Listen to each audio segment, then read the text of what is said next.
కానీ మేము వచ్చిన తర్వాత మూడు ఇంటర్వ్యూ బోర్డులు పెట్టడమే కాకుండా మొత్తంగా 24 మంది ఐపీఎస్ ఐఏఎస్ అధికారులు ఇంటర్వ్యూలు చేసేవాళ్ళు.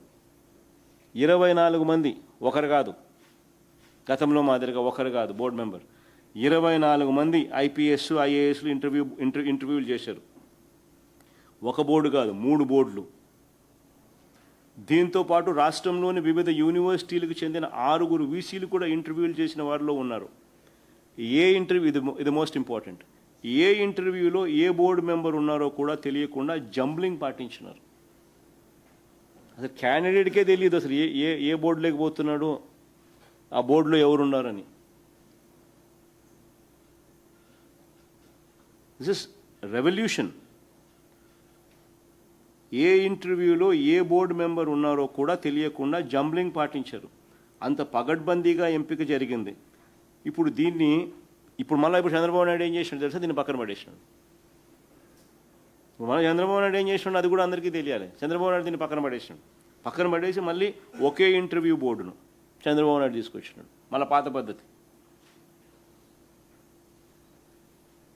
అంటే ఒకరే సివిల్ సర్వీసెస్ అధికారి. 24 మంది మా ప్రభుత్వ హయాంలో, ఇప్పుడు ఒకరు. అసలు మా ప్రభుత్వానికి ఈ ప్రభుత్వానికి తేడా ఎంత ఉంది అని చెప్పడానికి నిజంగా మా హయాంలో 1,30,000 మంది ఉద్యోగాలు ఇచ్చిన గ్రామ సచివాలయాల్లో ఎక్కడన్నా ఒక్క కంప్లైంట్ వచ్చిందని అడుగుతా ఉన్నా.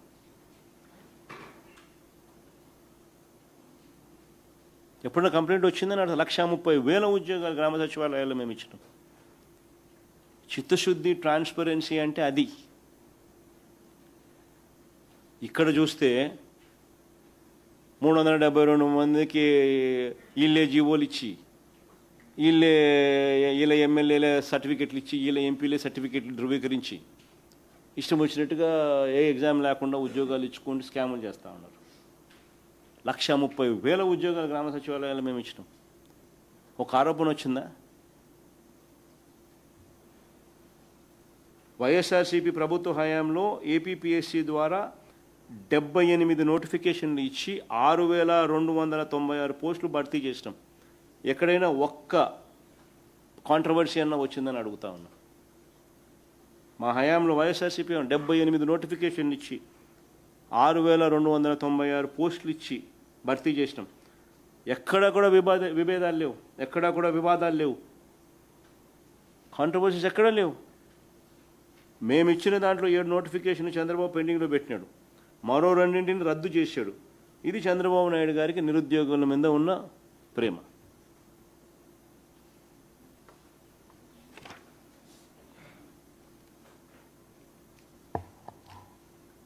ఆశ్చర్యం లేదు సార్, చంద్రబాబు నాయుడు ఆరోపణలు నిజంగా చూస్తూ ఉంటే ఒక్కొక్కసారి. ఇంకోటి అంటాడు, కొంతమంది ఎవాల్యుయేటర్స్ 7th పాయింట్, కొంతమంది ఎవాల్యుయేటర్స్ సెల్ ఫోన్లో మాట్లాడారంట. ఇవి సీసీ కెమెరాల్లో కనిపించాయంట. అసలు నేను అడుగుతాను, అసలు బుద్ధి జ్ఞానం ఉందా చంద్రబాబు నాయుడు నీకు అని చెప్పి అడుగుతా ఉన్నా. అసలు పేపర్ ఎవరిది అనేది ఎవరికి తెలియదు. బార్ కోడ్ ఉంటుంది, అసలు క్యాండిడేట్ పేరు కూడా ఉండదు. ఎవడి పేపర్ ఎవరు కరెక్ట్ చేస్తున్నారో అని. మరి ఏం మాట్లాడుతున్నాడు ఈ మనిషి?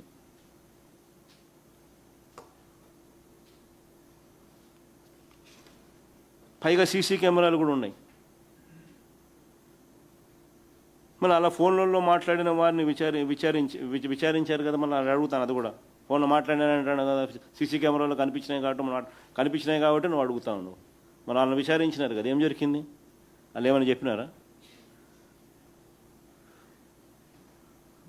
అసలు బార్ కోడ్ ఉంటుంది, అసలు ఎవడి పేపర్ ఎవడిదో ఎవడికి తెలియదు. పైగా సీసీ కెమెరాలు. నీకు వక్రీకరణకైనా హద్దు పొద్దు అనేది ఎక్కడైనా ఉండాలి. నేను చంద్రబాబు నాయుడు గారిని గట్టిగా అడుగుతాను, చంద్రబాబు నాయుడు గారు, నువ్వు నీ కొడుకు ఇద్దరికి సవాల్ విసురుతాను. ఈ డిఎస్సి మా హయాంలో జరిగిన నువ్వు ఆరోపణ చేస్తావు, ఆ డిఎస్సి 2 సిబిఐకి మేము రెడీ. మేము రెడీ, మేము తప్పు చేయలేదు కాబట్టి నేను రెడీ అంటాను, మేము రెడీ అంటాను, నువ్వు రెడీనా?